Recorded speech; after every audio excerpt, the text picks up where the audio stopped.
发现这钱是在高层中比他发来，为了来激发这钱，是不是？就华为未来的爸爸，你懂吗？你什么时候做的吗？不是。你表演到讲，谁说的到讲，谁的到讲，啊，不要讲我们那边到讲。啊，你每天不要边过也到了，有没有有几个大家了？有没有几个大家知道？知道阿米亚路，个来阿米亚路，看了好久嘞，就是考虑到嘞，比从前集团经济更大，没有地路，就是路路没有公开的，这样对吧？嘞，哎喽，你给你。是啊，有的你嘛比较是的，你，往对呀，不是的股，到底是怎样？对呀，不是的股比你嘛，啊，股路，那个话咯，未来大家都有啊，考虑着来都有啊，集团业绩不一样，哦，现在比是的，股的咯，现在比嘛嘞，是啊，有的啊，考试啊，山东苦力。Julai lah satu yang lima, engkau ni tu lima dengan tu, tu sendiri anda tu buat, sisa nak apa? Di cuma, kalau saya sampai ni, begini ya, saya buat dua kali tu berdoa senjen, tu berdoa senjen ni, saya cuma tanda, memang biar tak solusi itu. 面讲嘛没不知道，有人大爷面不知道，没有面的。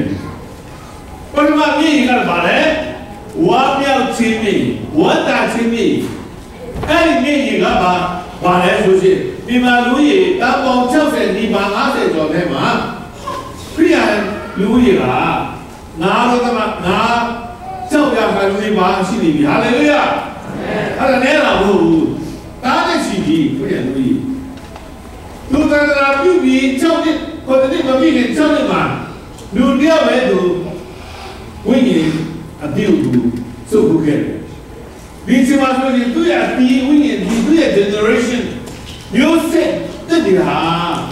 kalau kan itu sini, ini lah kalau sih, tu ni macam apa? Wah, dia sini macam apa? Tu kalau, wah, kalau sini lah, you sini ni, nak apa mana? 阿里，我面前面讲的路，我那前面人讲嘛来路这种跟对东比的，阿拉嘛来，比方，这个边来个那里，苦点苦，啊，我看那里厉害，来个那里，营业路，比方比酒的路嘛，土泡的路，过这路来酒，你刚才酒哎个嘛，小发的大家了。 那晓得干啥咯？就是话咯，那比如年嘛，年过多嘛嘞。然后看到这个钱变成干啥了？看到干嘛嘞？龙溪的话怎么样？西安溪的怎么样？外乡溪的怎么样？没有这边的怎么样？没有大家怎么样？没有西安的怎么样？龙溪的怎么样？哎，看到干嘛嘞？我再讲，俺们本来都没嘛来了喏。 我不是这边嘛来，结果嘛，都在那比，都在跟着我边境上家咯，那边跟着，哎，跟着路经常家都挨呀嘞，我挨呀嘞，然后那边跟着路经平安的你嘛，没有不是有，哎，跟着路经集团经济部那你嘛多啊，挨呀下边的，过来都跟着家了，过来都不嘛啥少。 他经常来拿我，经常来拿我还谈价，高人都在弄嘛，对吧？有休息的，然后多赔的，来什么？多赔的，要看见嘛的，就那个有几堆的，对啊，他包了你讲你我搞起来，你讲你叫我改变，叫来说是，就让我一样拿到，做什么不那个。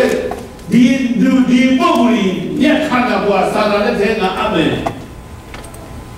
所以那时候带到天嘛嘞，带到天嘛，我几花呗，我这边的，我别说边的，路易系列说不要嘛的，这路是没事情嘛哦，我现在不是，现在嘞，路干嘞，哎，那旁边的嘞，别说这个马拉要是不一样，可以了，要开路啊路系列，然后这路，你个嘞，这路路系列讲白个了，哦。旁边呢，gara ti kanji nga, angin nasi ni pibare, gara ti kanji nga, angin nasi ni pibare, wingin pagadi ajuga sula fruits ati ugara, wingin pagadi ajuga la, wingin pagadi ati umuga, cicin, wangyan cin, gengge cin, zeshi cin. 接触表情，讲嘅錢，啲啥上錢，有嘅地位錢，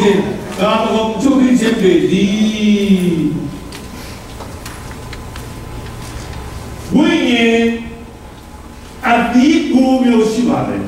啲股票全部定啲個會啱嘛是嘛咧？咯，將個把條股，我哋拉起，我先嘅，我會拉起嘛，就到幾多嘅上個股，就到快အောင်啲。 这个你上过个吧嘞？听清楚吧？对吧？你啦，如来那嘞，阿拉这方面讲个吧嘞？三、四、四，这主要哦。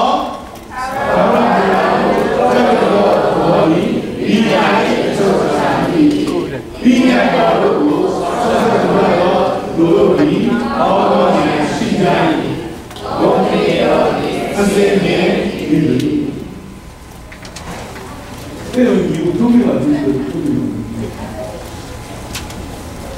这东门、沙兰、江、是的，没事。他不要不沙林的火力，比那里就强力，比那里有上下的火力，高高的西家里，高的有力，是的比。好，那暑假吧，接住去了。 你来面对，在上午8到9年，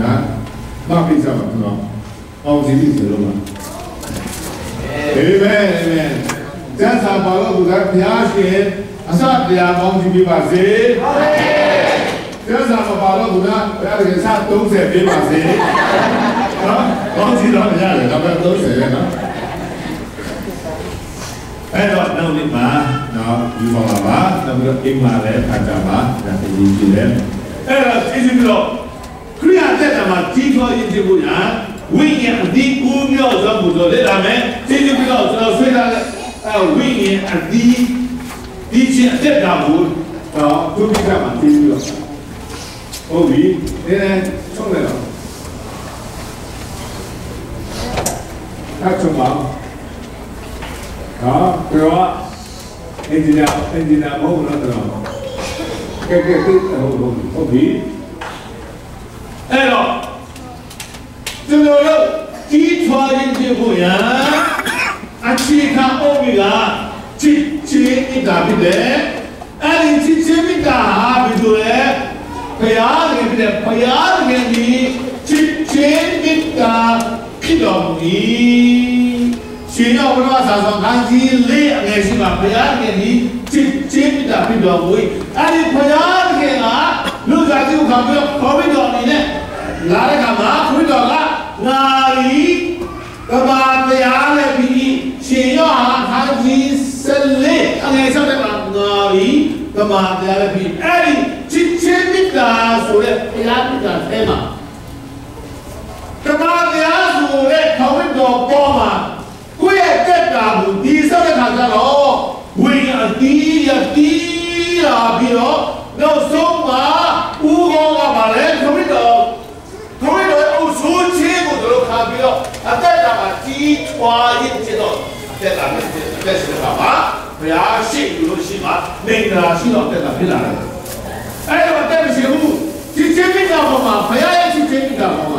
在不行我他妈这样搞嘛？人家平时地上我做了些，就是把为年低呀啊，来到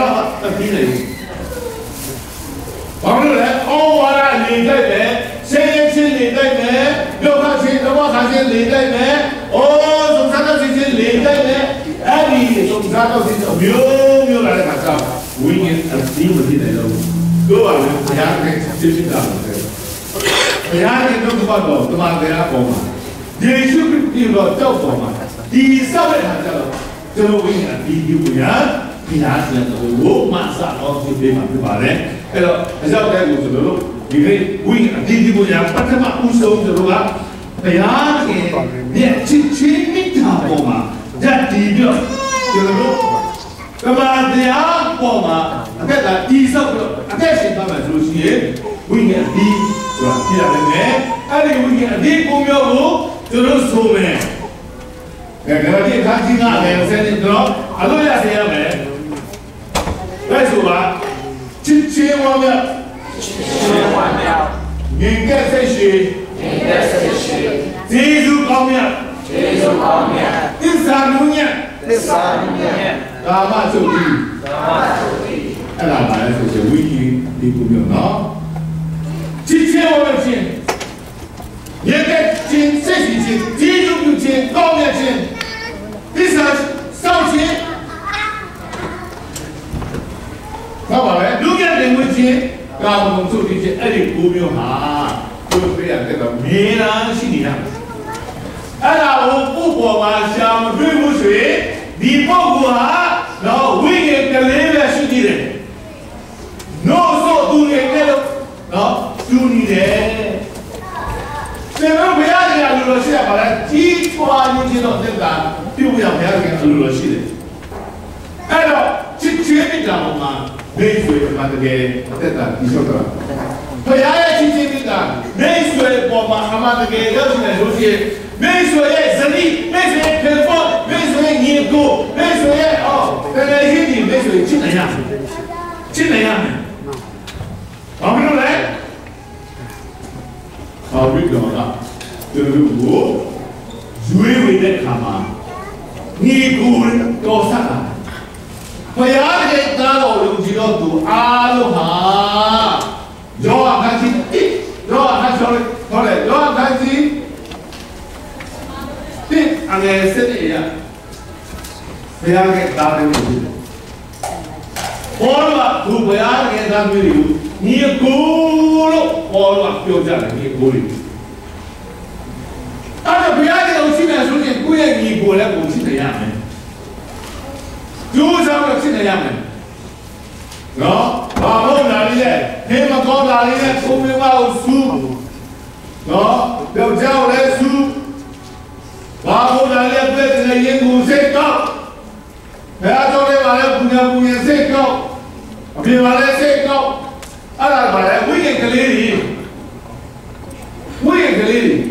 別人話不清楚咧，我話你，我在大陸，別係清清的。他們來教導嘛，對嘛？教導嘛，第三來說是，就說我們家裡計劃了沒？明明那個業明明也鼓勵，對不對？鼓勵，然後不要那個嘞，就啥沒有吃好，就說就這樣，吃小了，那這裡吃小了，好叫，那個後面嘛，不要幹什麼吃小，搞那些嘞，你還是努力唄。那個嘢是補數，喏，哎呦，佢嗰啲嘢補你是幹嘛？然後就話，佢講邊家咧，做啥嘅？都會知道咩？邊度邊度？做過，沒有做啥樣嘅咧？沒有知道樣嘅咧？做咩下先咯？做阿咧，這個就困了嘛。對阿咧些，比如話譬阿咧些，公公啊，比如話阿咧些，阿那裡困了嘛，那裡都不信任的。我困了，別搞了，把路別了，不信任。我困了，別搞了，把路沒水呀，再幹嘛？檢查藥吧，哦，地上的路唄，我不要給你咕嚕那樣子，咕嚕下來你要把嘞，去到那波嘛。咕嚕嘛那裡沒水了，你也咕嚕起來，給我們也蠻不起來，咕嚕。这里的阿妈不是那样做。你过去对啊，你过去这MICC嘛，是的，你过去这阿内这步拿来比呗，过来呗，chip này đã chip được ra gì à? Mà sao? Ai chẳng có được cái gì? Bây giờ chỉ là để xây ra suy cho mà không được cái nhà cả là ba đâu. Bây giờ đi cũng hà đã cũng mà cái sai đó là đi sau đi đấy, mới không đi đấy, rồi là cũng đi hạt chẳng. Rồi mà cũng đi hạt rồi, cũng vào đi đấy rồi. Yo bibi, bibi mana? Pada sosial, bibi dia. Tu masih mana tu jom ni deh. Tu kau tu go, kerja. Bibi ni kerja lo. Tu bela aku belum, bela aku belum. Bela aku belum. Aku belum lo, tu apa ni lah? Asal kau pilih le, AG pilih le, logat pilih le, pengyong le, sesi le, siapa le pun le, logat siapa le, gamani, MRI, CT scan siapa le, berdua, orang paraboli siapa le, berdua. Apa be? Siapa siapa? Saya jadi balik itu saya jadi balik. Sudah kita apa? Biasa tu yang kita. Tapi itu cina nak. Siapa mana yo? Siapa tu?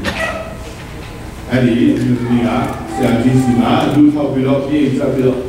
cuma upin mana cuma kau betul apa? Kau perlu lebu. Cuma masak, masak ini. Di dulu kan, dah jadi deh. Hobi, tu bila, kita kita, jauh somne orang tu bila, sudah bila ni tu bekerja leh.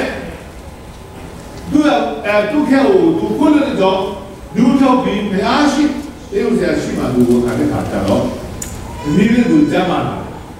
sahaja kau mana leh, gila buat leh. No, lo kaya le tu aplo shula le, dai le subi le, yogi le tu yogi dai pian kau le. Dia sih dia le tu, kita le tu le, oh dia sih, oh tu bola, tapi tu. Ada baca le, tu macam ni do, tu kubur ni do, tu kalau budu, kalau bila cilu, aja cilu gitu, ada dalam cipta itu punya. Saya ni cari kau tidak disau tak boleh. Saya ni kamu mah kemudian mah boleh siapa boleh je. Saya ni cari kau tidak disau kan? Kalau kau orang tidak disau kan, tak senjata ha. No, kalau senjata sudah, dia apa? Saya buat biasa. No, dia apa? Saya kalau buat saya, bukan bukan apa? Dia apa? Nama apa? Ada nama. Ego, sido, ibu, jadi ada nama. Wih, di bulan cincin, mana cincin apa? Kau cincin apa? Cincin apa? Cincin buat apa? Dengan nasi kasar cincin. Wih, ibu buat cincin. Ada wih, ini apa? Betul. Ini justru kayak masuk. Cinta betul. Love is the cornerstone of Christian life. Kau yang terutama, cinta jangan. Cinta biar orang bercinta ni. Cinta orang bercinta, kita cinta cinta, cinta cinta kau bercinta. Di sana cinta, dah boleh. Bila tengok cinta, apa lo? Kalau tu ini bumi itu jadi, tu cuma itu tidak saya. Dunia kalau, wang bercin, ini sesuatu yang lama sudah terdekat, terlalu waktu lalu sih. Kalau anda malah itu jauh tu malah. Kalau di mana itu tu macam kalau walau bukan, tidak. Sesuatu yang lalu, wang bercin.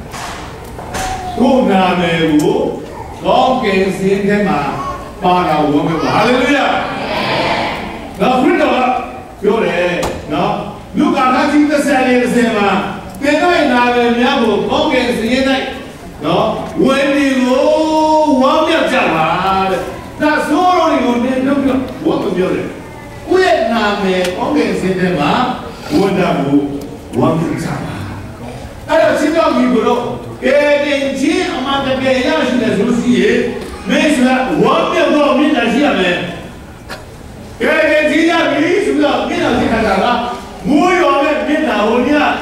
ဒိုးလေးလို့လာတဲ့ပုံစံမျိုးနော်ကဲတင်ချင်းရတယ်ဆိုတော့ဟာမြင်တာရှိလို့ရှိရင်စိတ်ဆိုးလို့မြင်တာမြင်ရနေတာပဲအဲ့တော့ဝကြည့်လိုက်ရင်မြင်မောင်တို့တယ်သိဆိုရင်မျက်နှာနေရတယ်အဲ့ဒါကဲတင်ချင်းနဲ့ဆိုင်တော့ဝမ်းချစ်ဖို့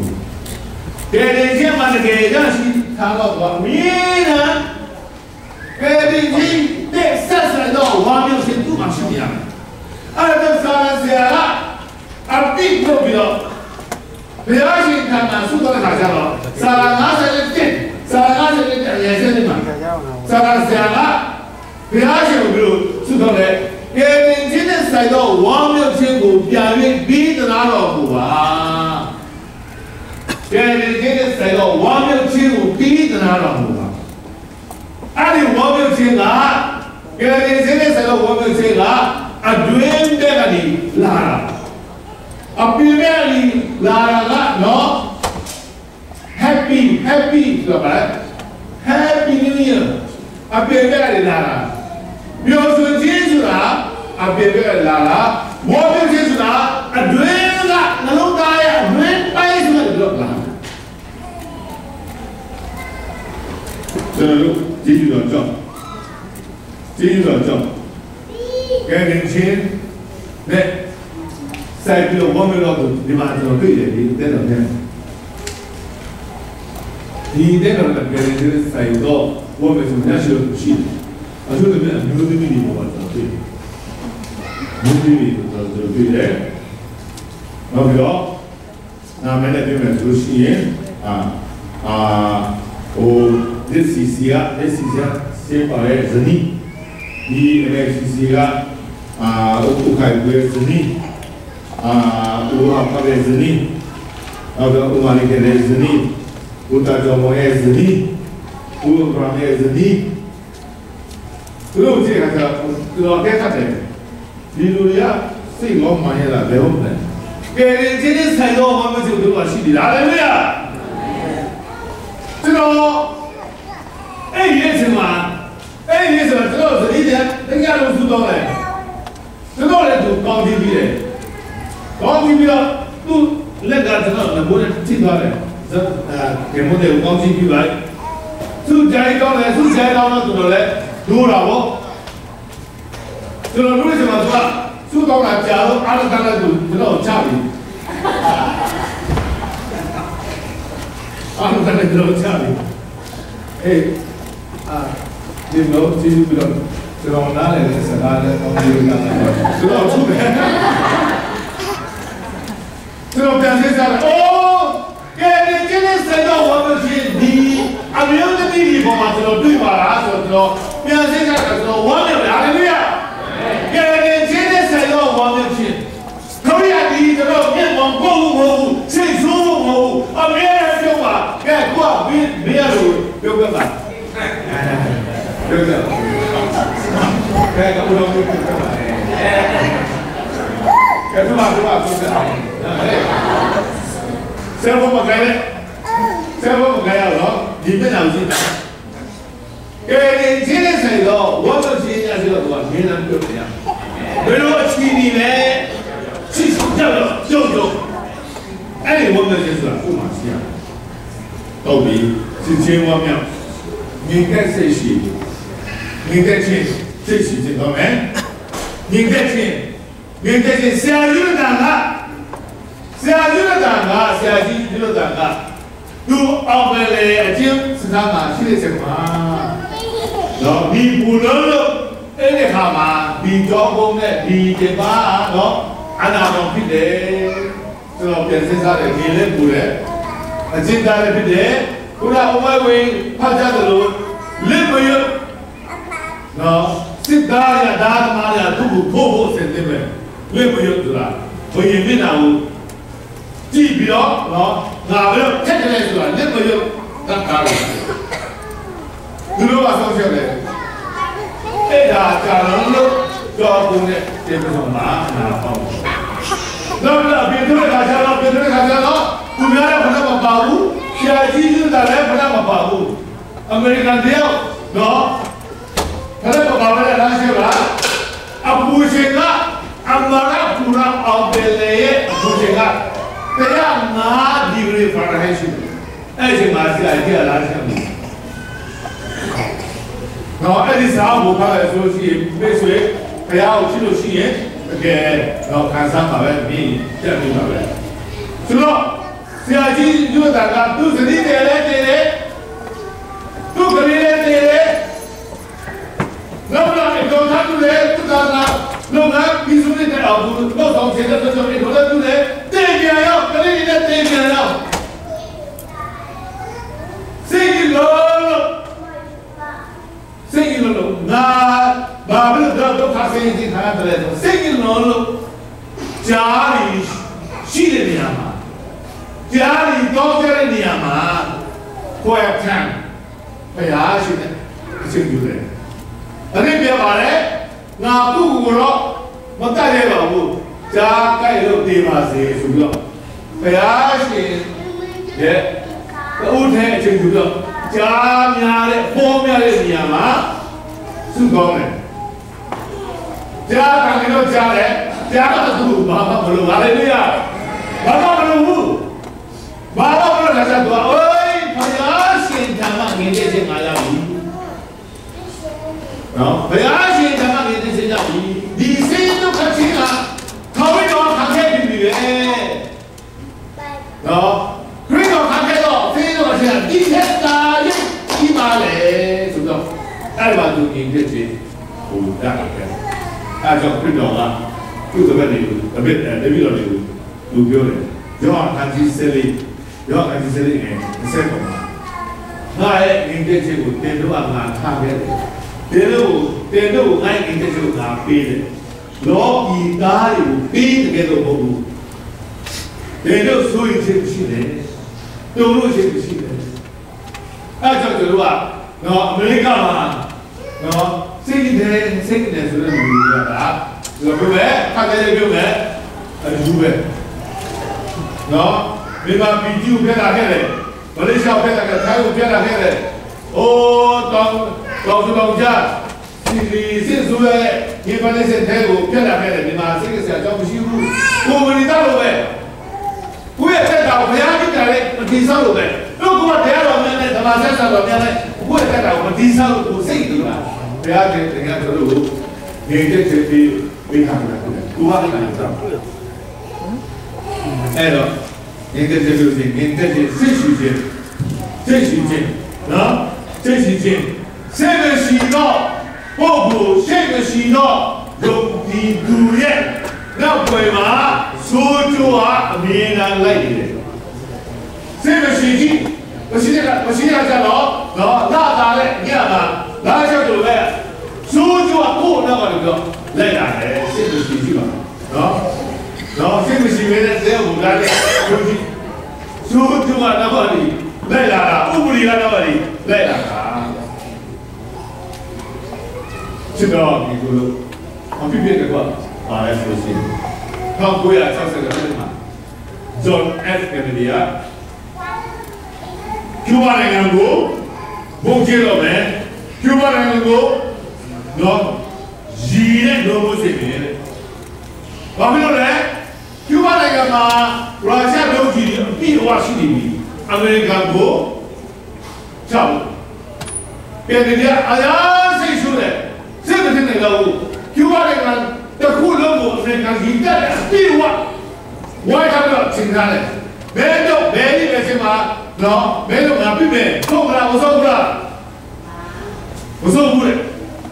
မဆုံး ဆိုလို့ရှိရင်ငါနော်တတ်မှတ်တဲ့အချိန်တော့ကျမင်းတို့ငါချမယ်နောက်ပြီးတော့ရုရှားသမ္မတခရုရှေ့ကလည်းမဆိုဘူးဘာခေါ်လဲမေးအဲ့ဒါဦးတန်ဒီမှာပြဦးတန်တော့နယူးယောက်နဲ့ရုရှားနဲ့အင်္ဂလန်နဲ့အမေရိကန်နဲ့နယူးယောက်တော့ဘာရှုံးနေအဲ့ဒီမှာရုရှားကမနာဘူးနိုင်တော့ပုဂ္ဂိုလ်ပဲစားချောဘယ်လိုဒီလိုစားချေကရုရှားကမနာဘူးတဲ့စိတ်ကိုပြော့သွားတယ်ပြောတယ်ဟေးရုရှားငါတို့တယောက်ကလူတွေကကဘာစီရဲ့အနိဋ္ဌာဇူးဇူးငါတို့တယောက်မြင်ခဲ့တယ်နော်ကန်ဒီယာအခုမှတက်40ပဲရှိသေးတယ်ဒီကောင်ကခြာတဲ့ဒီကောင်ခြာတဲ့ပဲအဲ့တော့ဒီခြာတဲ့စကားကိုခင်ဗျားစိတ်လို့ဆိုရင်ခုလွတ်လိုက်ပါ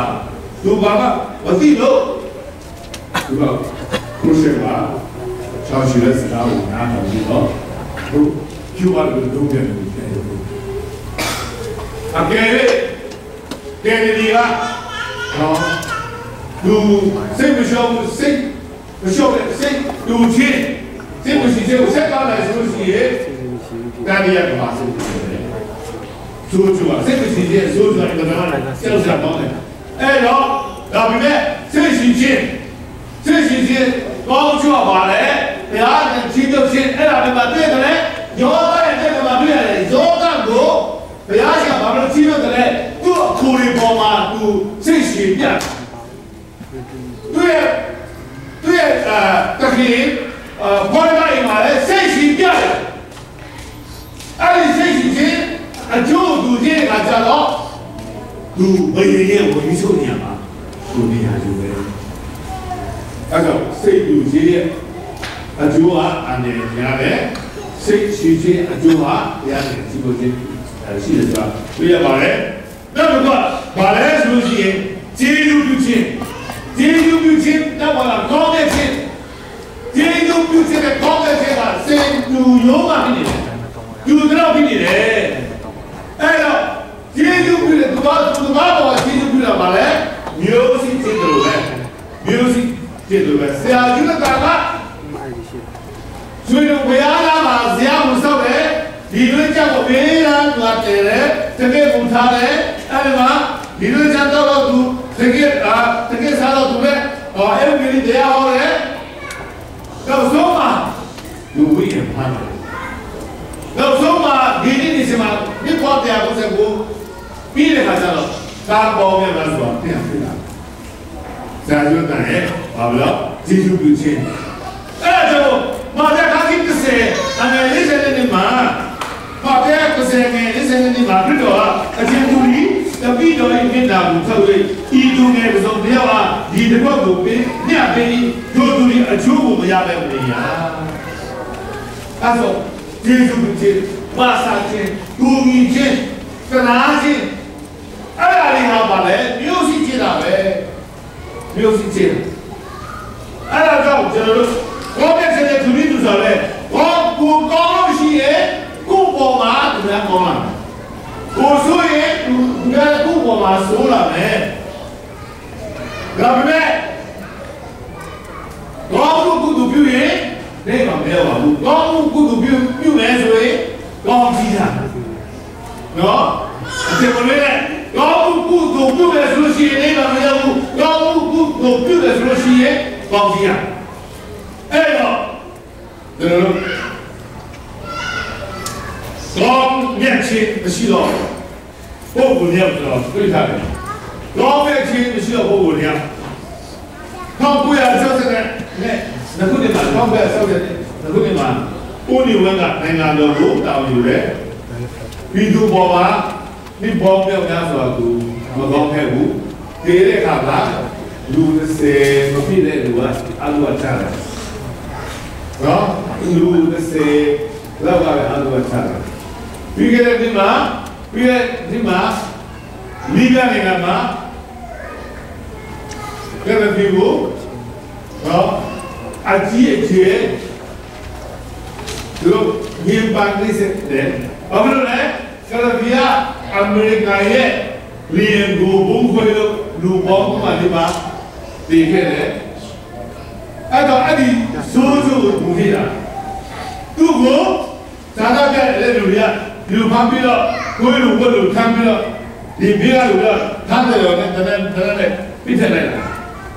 按所做呀，第五，啊，按照我这个嘛。接触不见，高面接触了，苗西接触了，接触面面表嘞，高面面表嘞，高嘞，啊地面面接的不得，按照下接触的毛头吧，老多带到嘛，北地才吧，北地，北吧，接触的吧，北地家的，北地路家的，接触的啊，北地家的了。အဲ့ဒါကဥဒေဘောလုံးကယူနေပြီလားပဲဒီဆိုင်ရင်ညနေဆိုတော့ကိုကတကယ်ခြံထဲမှာပဲဆိုင်တော့အဲ့ဒီအတီးကတကယ်ပြီးတယ်လေသူစားတယ်အမှန်တော့ပေးပါအတီးတော့အတီးနာရေးနေမယ်ဆိုတာအဲ့ဒါပြောတာအဲ့တော့စီတော့ဒီလိုတော့ကျေးဇူးပြုခြင်းဘောနဲ့ခြင်းဟာကိုယ့်အတွက်ပဲအဲ့ဒါကဝိညာဉ်ကြီးဝိညာဉ်ကြီးပဲနောက်တော့ဘာလဲဆိုသစ္စာဆုံးခြင်းဘုရားခင်ကအာဗြဟံပေါ်မှာဘာလို့ပြုတယ်ဟာဘုရားခင်ကတော့မဖြစ်ဘူးဒီဘောကြဆန်းစစ်ဆက်တော်နဲ့အနေပုံနဲ့လေးကိုဖတ်တာကြတော့အဲ့ဒီအာဗြဟံပေါ်မှာသူပြုတဲ့ပရိယင်သူမဖြစ်ဘူးမင်းကလူမျိုးကြီးဖြစ်စေနဲ့မင်းကကောင်းစီဖြစ်တယ်ဆိုတော့ပရိယင်သူမဖြစ်ဘူးဘုရားခင်ကသစ္စာရှိတော့တယ်ကျွန်တော်ကတော့ဝိသတိတဲ့ပုံမှာဝိတဲ့ဘောတဲ့ပုံမှာသစ္စာရှိရလားဟဲ့ဒီကောင်းစီမေမာရီကတူပြီးလို့ရှိရင်မလားလို့သူကြတော့ခရီးပြီးတော့လုပ်ချင်လာလို့တော့ယောက်ျားကြီးကအထူးခွင့်မရှိဘူးဒီမှာလည်းကအတူတူပဲအဲ့တော့ယောက်ျားလေးကတော့ဘာသစ္စာရှိရမယ်မေမာလေးယောက်ျားပေါ်မှာသစ္စာရှိရမယ်တော့ပြီးပါလေဒါသမီးပေါ်မှာသစ္စာရှိရမယ်ဒါသမီးလည်းမိဘဣတာကိုထောက်ပြီးတော့မိဘပေါ်မှာသစ္စာရှိပါဟာလေလုယာဒါအမေရိကဆိုပြီးတော့အထေမလို့ကြတယ်ပါလေအယူမလို့ကြတယ်မိဘရသာသမီတိုင်းကိုကိုယ်နဲ့အသက်နဲ့ချစ်တယ်အဲ့ဒါမိဘချစ်တဲ့သာသမီများမိဘအိမ်မှာနေပါဟာလေလုယာအာမင်ကိုယ်တဲ့တော့သစ္စာရှိပါဒီမှာလည်းတော့ရှိတယ်ဒီမှာလည်းချစ်ချင်းမိသားရှိတယ်ချစ်ချင်းမိသားရှိမရှိကျွန်တော်ဘာလို့တဲ့လို့နားလို့ရတယ်ဟာလေလုယာဆိုဒီကနေ့ဒါရှိတယ်တော့ဘာလို့ရှိတယ်ဘာလို့ကြားတဲ့တော့ဒီမှာတော့တယ်ဘာတဲ့တော့ဒီမှာလည်းစီမီတာပြောရှိတယ်ဒီမှာလည်းဘာလို့ပြောရှိတယ်ကိုယ်ကလည်းဘာမှသိစားရှိသိစားဆောင်ခြင်းလူငယ်တင်မှုခြင်းဆိုတဲ့နေရာမှာကျွန်တော်မျိုးစင်ခြင်းပါလေဘုရားလူငယ်တင်မှုခြင်းဆိုတာစိတ်လူငယ်တင်မှုခြင်းစိတ်အားဖြင့်လူငယ်တင်မှုခြင်းဒုတိယလူငယ်တင်မှုခြင်းဆိုတာပြောအားဖြင့်လူငယ်တင်မှုခြင်းအချို့ကချိုးပြီးတော့အထဲမှာလေဒီလိုအထဲမှာဒီလိုရှိတယ်对不啦？弄出的高话，弄出的话，这句话你弄出的，啊，天马刚才我不能，高的，飘到没啥，亏了发在当地那没啊，谁农业评估了多的，明白是这样，哈利路亚，谁农业评估了多的。မင်္ဂလာရှိကြတယ်။အပြင်မှာနှုတ်အပြင်လူနဲ့ဒီဝင်ခြင်းကိုကဲလက်ဆိုပါတုတ်တန်ဘာတိစချောငယ်စဲလေးကာယရောစကားလို့ဒီဘုရားတော်ကိုကဲတော်ကြည့်၍စေဝိညာဉ်၌ဂျိုမင်လျက်ကိုယ်အယုကိုကျမ်းပါစေလျက်ရှိကြ၏နှုတ်အပင်ချိုးကြပါတချို့ကအင်္ဂါနဲ့ပြည့်စုံတယ်နှုတ်လည်းမချိုးဘူးစိတ်လည်းပုံတယ်哎呀，那我为什么我为什么这样呢？那是吧？没有鼠标，谁打够嘞？那是这样哦，谁丢谁不要弄家的？哎呀，知道，对，这个我刚才说起，你么呢？这个呢，我娘了，娘吧，嘿，你我如果笑，那我。咱们要不然这没见到，好了，我不是，对不对？那咱这边谁来嘛的？哎，来来，你知道吗？来，按照我谁来呀？没有来出来，按照我来，危险低，哎呀低的话，咱是不一起吧的。那什么啊？咱们就提前。가면 좀 비슷한 소리냐 말이야. 지나가는 몇 센치인데 우리가 앞이 가면 좀 비슷해. 너가야 무이지 앞에 가면 좀 비슷해. 훅잖아. 센치비 말이야. 그래서 너희 강진아 내세고만 너희 강진아 내세고만 우리가 앞이 가면 좀 비슷해. 가면 좀 비슷해. 너 뭐가 말해? 都没有并发性，嘛第二个呢，你问清，你有啥进清，一定拿拢出去，哎那的话呢，那你看清啊，来写过嘛，为家阿边看不就听的啦，哎了，为家阿边，老家阿边，看不就听的嘞，哈家了，你莫在我那啥，不那啥说，看清楚，阿个过嘛。 ဒီဘောတဲ့ဟောလာစားတော့ခန်းကြီး6အနေကိုမှာပတ်သက်စားတော့ခန်းကြီး6အနေကိုမှာငွေရတဲ့ချင်းငါအလိုရှိတော့သူတို့ဒီအပိတိဆောင်ချင်းဖမ်းမိချင်းဖိုင်နေဖြစ်စီတတ်တော့တတ်တဲ့ချင်းတဲ့သူကြောက်တတ်ကြ၏သူတို့တော့အပြင်သူတို့ဒီအကျိုးနဲ့ချင်းပြစ်ချင်းချင်းနဲ့ဒီဘုံတတ်ကြ၏အဲ့ဒီလောကရတတ်တဲ့ချင်းဝိကြီးတတ်တဲ့ချင်းဟာကိုရတဲ့တာပြစ်စီဦးရဖြစ်တယ် အဲ့ဒီတော့ကာရဘူးကံနဲ့တည်းကာလာပါလို့တော့ပိုက်ဆံကိုတော့ခါလို့ပြီးရတော့ပါပြီရေလို့လေဘယ်တော့နှခေါ်လို့ဆိုတော့နှခေါ်အတက်မဆိုနေတော့ပိုက်ဆံကိုနဲ့မောတဲ့လူကြီးရဲ့အတက်ကမှာပြည့်စည်ချင်းဆိုတာဒါဆိုကာမဂုဏ်မချုပ်ပြီးတွေးတာပဲကာမဂုဏ်မချုပ်ပြီးတော့သူရဲ့လာဆုံးပါလေ အိမ်ကောင်ပြစ်ချင်း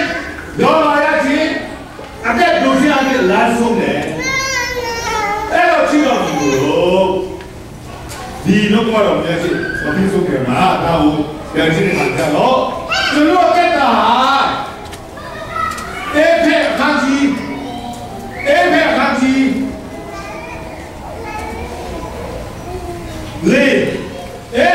းလေအမေ 세종만이 세자고 팔에 가자. 에베 간질리 안에 세종만이 세자고 팔에 가자로 저는 네 집세비다 소리 아마디야 커비가 없는데 커비가 없는데 네 에베 간질리 안에 세리마 에베 간질리 안에 세리마 네 아마디야 네 커비가 저는 어제 날 짱이 오니 피비로 저는 왜 우거하 에베 간지 리에게 생각하여 우거가 커비가 비니래. 그러면 네 간다고와 말해 주시에 네 간다고와 너 커비가 구비니. 오래도 오라사 오라사는 다시 세리 안에 세고만 네 간다고와 커비가 구비네. 네 지네 말이야. 저러와 띠기 너 정치도 냐 띠기 비니잖아. 나야 저러와 너 아친치 거기도에 핀다고 디서가 친치로 우리가 디디무야 아자가고 배하시는 로시네 에러 치도 이구로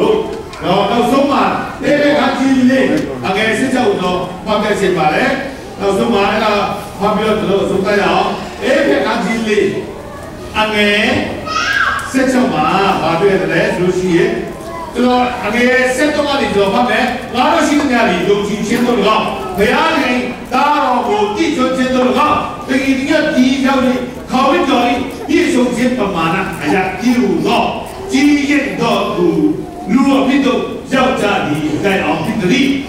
အကြောင်းကဘုရားတော်ကြီးလူပရိယေနဲ့အဖြစ်တော့ယူဆောင်ခြင်းကလက်ပြားပြောဆိုတဲ့ငါတို့ဒီနောက်တစ်ပတ်ခတ်တင်တော့ဩဝါဒလေတဲ့တွေ့ဘီယိုပရဲ့လွတ်သွားတော့ဘုံငယ်အဖြစ်ပြတဲ့မိတ္တာစိတ်နဲ့ဓမ္မတရားကိုဟောပြောတဲ့ဦးကောင်းကြီးလို့တော့ခေါင်းတော်မှာအရာရာတို့လိုက်ကြီးပွားကြတဲ့အကြောင်းကြီးတို့ဦးကောင်းက